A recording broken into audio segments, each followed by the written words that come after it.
आज हम लोग पढ़ेंगे नेपोलियन के बारे में, और नेपोलियन के बारे में आपने हल्का फल्का क्लास 9th में भी अपना पढ़ा था फ्रेंच रेवोल्यूशन में। चलिए जानते हैं इसके बारे में क्या लिखा हुआ है। Napoleon introduces administrative system more efficient in the territories ruled by him. Napoleon ने जहाँ जहाँ पर रूल किया वहाँ वहाँ पर इन्होंने बहुत अच्छा सिस्टम लॉन्च किया, बहुत अच्छा सिस्टम इन्होंने लॉन्च किया था। याद कीजिए क्लास 9th का, नेपोलियन ने जहाँ जहाँ पे रूल किया था उन्होंने क्या क्या वहाँ पे लाया था, प्राइवेट प्रॉपर्टी का राइट लाया था उन्होंने, है ना। हर एक वहाँ पे एकदम common weight and measurement system लाया था, मतलब कि बहुत अलग अलग प्रकार का वो बदलाव लाया था। तो लोगों को लगा कि ये राजा हमारे लिए ठीक है। जैसे जैसे लुईस 16 का खात्मा हो रहा था, लुईस 16 का समय खत्म हो रहा था, धीरे धीरे कौन आगे बढ़ रहा था, लुईस 16 आगे बढ़ रहा था फ्रांस की ओर। समझ रहे बात को। तो फ्रांस की ओर अब लुईस 16 जैसे जैसे आगे बढ़ रहा था, तो लुईस 16 जब मिस्टेक फ्रांस की ओर फ्रांस में जब लुईस 16 का समय खत्म हो रहा था, तो उस समय पे नेपोलियन धीरे धीरे आगे अब बढ़ रहा था फ्रांस की ओर। क्योंकि देखो नेपोलियन को ये लग गया था कि फ्रांस के पास बहुत कुछ है, फ्रांस के पास सही में बहुत कुछ था, है ना। अब जैसे जैसे लुईस 16 का समय ख़त्म हो रहा था, लोग उसके खिलाफ आंदोलन कर रहे थे, तो नेपोलियन को लगा कि ये अच्छा मौका है फ्रांस पे हमला करने का। और जब उन्होंने हमला किया फ्रांस पे, फ्रांस को अपने अंडर में कर लिया। और जब वो पहली बार फ्रांस में आया तो वो बड़ा ही अच्छा सिस्टम लेके आया, है ना। लोगों को लगा कि ये राजा हमारे लिए ठीक है, ये लुईस 16 से तो फिर भी ठीक ही है, ऐसा लोगों को लगा। खैर इसके बारे में पढ़ते हैं थोड़ा सा हम लोग, क्या लिखा हुआ है देखिए। The civil code of 1804, civil code कहा गया है 1804, इसका पूरा नाम है द सिविल कोड ऑफ 1804। इसमें हुआ क्या था देखिए, इसको हम लोग नेपोलियनिक कोड के नाम से भी जानते हैं, usually known as the Napoleonic code. Did away with all privileges based on birth, established equality before the law and secured the right to property। कोई पूछे कि आपसे कि सिविल कोड ऑफ 1804 क्या है, या फिर इसको हम लोग नेपोलियनिक कोड भी कह सकते हैं, ये क्या है, तो आप इसमें ये कहिएगा कि नेपोलियन के द्वारा ये एक लाया गया ऐसा सिस्टम था जिसके द्वारा जिस भी इंसान को बाय बर्थ कुछ प्रिविलेज मिल रहा है, यानी कि बाय बर्थ उसको कुछ अधिकार मिल रहा है, जन्म से ही अधिकार उसको मिल रहा है कुछ खास प्रकार का, उसको ख़त्म किया जाए, है ना। क्योंकि नेपोलियन का यह मानना था कि किसी भी इंसान को बाय बर्थ कोई अधिकार नहीं मिलेगा, वो अपना मेहनत करेगा उसको मिल जाएगा। समझ रहे बात को। जैसे उस समय पे क्या था, फर्स्ट स्टेट और सेकेंड स्टेट को बहुत अधिकार था, थर्ड स्टेट को अधिकार नहीं था, यानी कि नोबिलिटी और क्लर्जी को तो बहुत अधिकार था।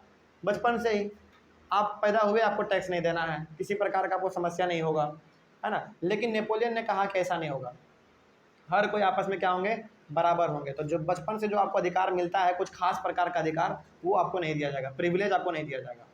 समझ के बात को। प्रिविलेज का मतलब होगा खास अधिकार जो कि आपको बचपन से ही मिलता है। इस्टेब्लिश इक्वालिटी, इस्टेब्लिश किया जाएगा इक्वालिटी को, हर कोई आपस में बराबर होंगे। ऐसा कौन कह रहा था, नेपोलियन का सिविल कोड कह रहा था 1804 वाला, ठीक है। उसके बाद बिफोर यानी कि नियम कानून के नज़रिए में सब कोई आपस में बराबर होंगे। And secured the right to property, इसके साथ ही साथ राइट टू प्रॉपर्टी का भी उन्होंने राइट लाया था, अधिकार लाया था, यानी कि आपका ज़मीन आपका होगा, आपसे कोई भी छीन नहीं सकता है, इस प्रकार से, ठीक है। तो ये सब चीज़ हमारा था किसके अंदर में, नेपोलियनिक कोड के अंदर में, या फिर आप कह सकते हैं कि सिविल कोड ऑफ 1804 के अंदर में ये सारा कुछ था। आगे बढ़ते हैं फिर। In many parts of Europe Napoleon simplified administrative division, abolished the feudal system and freed peasants from serfdom and manorial dues। इसका मतलब क्या हुआ देखिए ध्यान से। नेपोलियन ने यूरोप के अलग अलग हिस्सों में बहुत अलग अलग प्रकार का सिस्टम लाया, और जो भी वो सिस्टम ला रहे थे ना वो बिल्कुल एकदम सही ला रहे थे, यानी कि लोगों के दिल पे वो छा जा रहे थे। समझ रहे बात को, लोगों के दिल पे वो पूरी तरीके से छा जा रहे थे। क्योंकि देखिए उन्होंने क्या किया, यूरोप के अलग अलग हिस्सों में उन्होंने सिंप्लीफाइड एडमिनिस्ट्रेटिव डिवीजन लाया, यानी कि जो दफ्तर जिस प्रकार से पहले काम करता था, ऑफिस ये सब, वो बहुत ही आसान उन्होंने बना दिया, है ना। किसी प्रकार का समस्या का समाधान, यानी कि किसी प्रकार का समस्या झेलना नहीं पड़ेगा कॉमन पीपल को, इस प्रकार का वो समस्या वहाँ पे समाधान ला दिया। पहला ये हो गया। उसके बाद abolish the federal system. Federal system क्या था मालूम है, मतलब जैसे कोई मर जाता हो, नहीं वो गुलाम वाला, हाँ गुलाम बना के ले जाता था। नहीं वो तो दूसरा चीज़ है। फेडरल सिस्टम में हमारा ये होता था कि जैसे राजा है, पहले सबसे हाँ। सबसे ऊपर कौन, क्लर्जी, उसके नीचे राजा, उसके नीचे फिर हमारा थर्ड स्टेट, है ना। ऊपर जो था वो लेना था।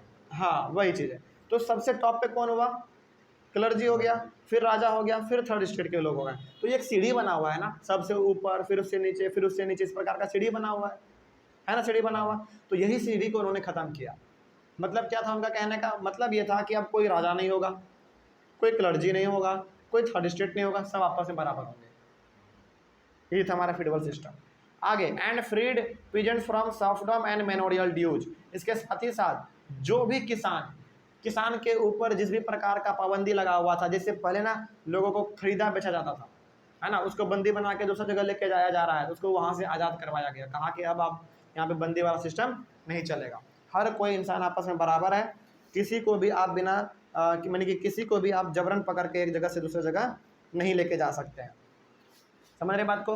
तो ये हो गया हमारा। उसके बाद आगे बढ़ते हैं। फिर Napoleon removed the guild restriction from the town, transport and communication system were introduce. इसका मतलब क्या हुआ, इसका मतलब ये हो गया, देखिए यहाँ पे साफ लिखा हुआ है, Napoleon removed the guild restriction from the town.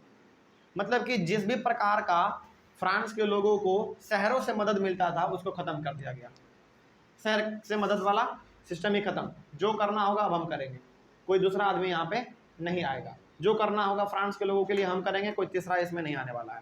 उसके साथ ही साथ transport and communication system were introduced. उन्होंने ट्रांसपोर्ट सिस्टम हो गया, कम्युनिकेशन सिस्टम हो गया, बहुत अच्छा किया उन्होंने, बहुत अच्छा काम किया इसके फील्ड में उन्होंने। उसके बाद यूनिफॉर्म लॉज, हर किसी के लिए नियम कानून एकदम एक समान लाया, किसी के लिए छोटा किसी के लिए बड़ा नियम ऐसा कुछ नहीं, सभी के लिए बराबर लाया। उसके बाद standardised weights and measures and a common national currency was introduced. Weight और मेजरमेंट का भी सिस्टम उन्होंने बिल्कुल सिंप्लीफाई कर दिया। मतलब कि पहले वहाँ पे ना हो सकता है कि एक जगह पर नापने तोलने का सिस्टम अलग होगा, अगले जगह पर अलग होगा, इस प्रकार से हो सकता है उसमें फ्रांस में होगा, तो उन्होंने उसको ख़त्म कर दिया, बोला कि नहीं ऐसा नहीं होगा, हर जगह पे अब पूरे फ्रांस में एक ही सिस्टम रहने वाला है, ठीक है ना। इसके साथ ही साथ उन्होंने नेशनल करेंसी को इंट्रोड्यूस किया। उस समय पे फ्रांस में अलग अलग प्रकार के करेंसी चलते थे, अलग अलग जगहों के लिए अलग अलग करेंसी चलते थे, लेकिन नेपोलियन ने कहा कि ऐसे नहीं होगा। इससे बहुत लोगों को ना समस्या होता था। जैसे हम लोग यदि आज इंडिया से बाहर घूमने के लिए जाएंगे तो हमको करेंसी चेंज करवाना पड़ता है ना, रुपये को डॉलर में करवाना पड़ता है। ये कब करवा रहे हैं हम लोग, एक कंट्री से दूसरे कंट्री में जा रहे हैं तब ना, लेकिन फ्रांस के अंदर ही एक जगह से यदि आपको दूसरी जगह जाना है तो आपको करेंसी चेंज करवाना पड़ता था। तो इसमें समस्या का समाधान, यानी कि इसमें समस्या हमको बहुत ही झेलना पड़ता था। तो नेपोलियन ने कहा कि ऐसा कुछ नहीं होगा, अब जो है नेशनल करेंसी एक ही होगा जिसके तहत हर किसी को मानना पड़ेगा, ठीक है। चलिए, अच्छा यहाँ तक आपको देखने में क्या लग रहा है, यहाँ तक आपको देखने में ये लग रहा है कि नेपोलियन बड़ा ही मस्त आदमी था, है ना, एक के बाद एक एकदम नया नया सिस्टम ये ला रहा था लोगों की भलाई के लिए, है ना। लेकिन नेपोलियन का ये दूसरा चेहरा था, पहला चेहरा आपने अभी नहीं पढ़ा है। नेपोलियन के पास दो चेहरा था। एक चेहरा से उन्होंने क्या किया, पहले लोगों का दिल जीत लिया, अलग अलग प्रकार के सिस्टम को लॉन्च करके उन्होंने, नेपोलियन ने लोगों का दिल जीत लिया। लेकिन एक चेहरा बड़ा खूंखार चेहरा था उनका, वो चेहरा बाद में लोगों को सामने आया, लोगों के सामने में वो चेहरा बहुत बाद में आया, है ना। लेकिन अब क्या हुआ जब वो चेहरा आया, तो यहाँ तक तो आपने जान लिया नेपोलियन की अच्छाई के बारे में। अब पढ़ते हैं उसके थोड़ा सा बुराई के बारे में। देखिए यहाँ पे क्या लिखा हुआ है, Napoleon proved to be an oppressor for the people of the conquered territories. यानी कि नेपोलियन ने खुद ये साबित कर दिया कि वो ऑपरेसर है। ऑपरेसर के मतलब क्या, डिक्टेटर कह लीजिए आप, है ना, लोगों को तंग करने वाला इंसान है वो। इस प्रकार से उन्होंने खुद साबित किया इस बात को। कैसे, अपने से बोला होगा क्या, नहीं बोला नहीं होगा, उसका कुछ कारनामे की वजह से कुछ गलत किया होगा उन्होंने। चलिए इसके बारे में पढ़ते हैं हम लोग, क्या लिखा हुआ देखिए, the local population turn into hostility because they were losing political freedom.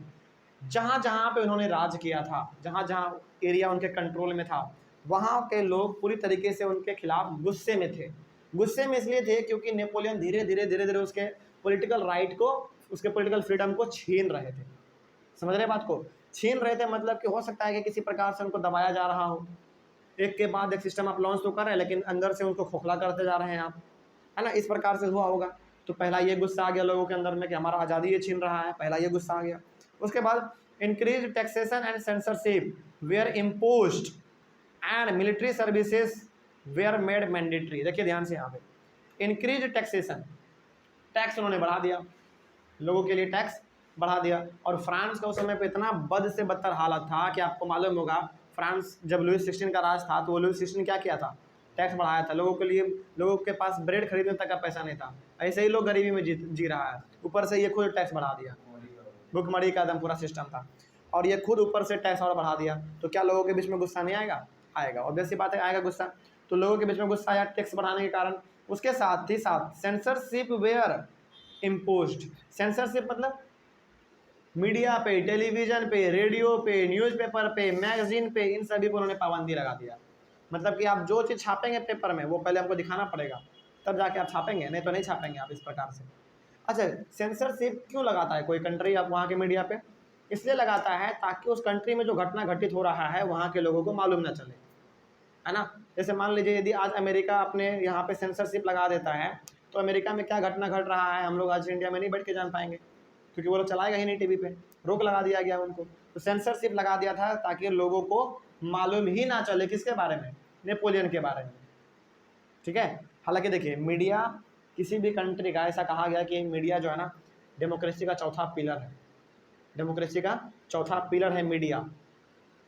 मेरा ये मानना है यदि किसी कंट्री को बर्बाद करना है ना तो वहाँ के मीडिया को खरीद लो बस।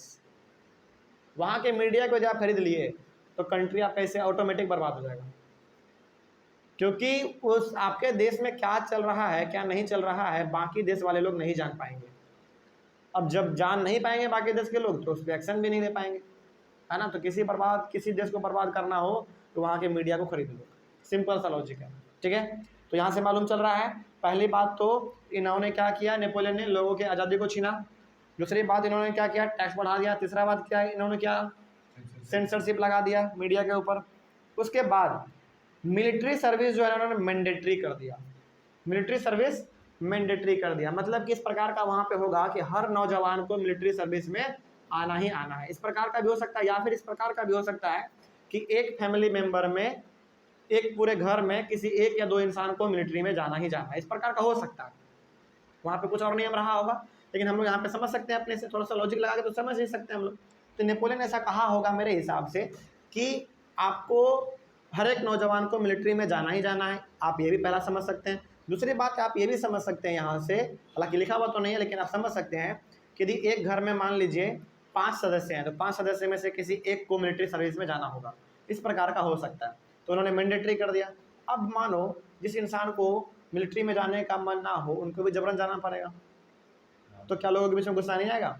आएगा। और हर कोई मिलिट्री में जाना नहीं चाहता है, क्योंकि उसको मालूम है यहाँ पे जीवन और मौत का खेल होता है ना, कब गोली लग जाएगा पता नहीं है।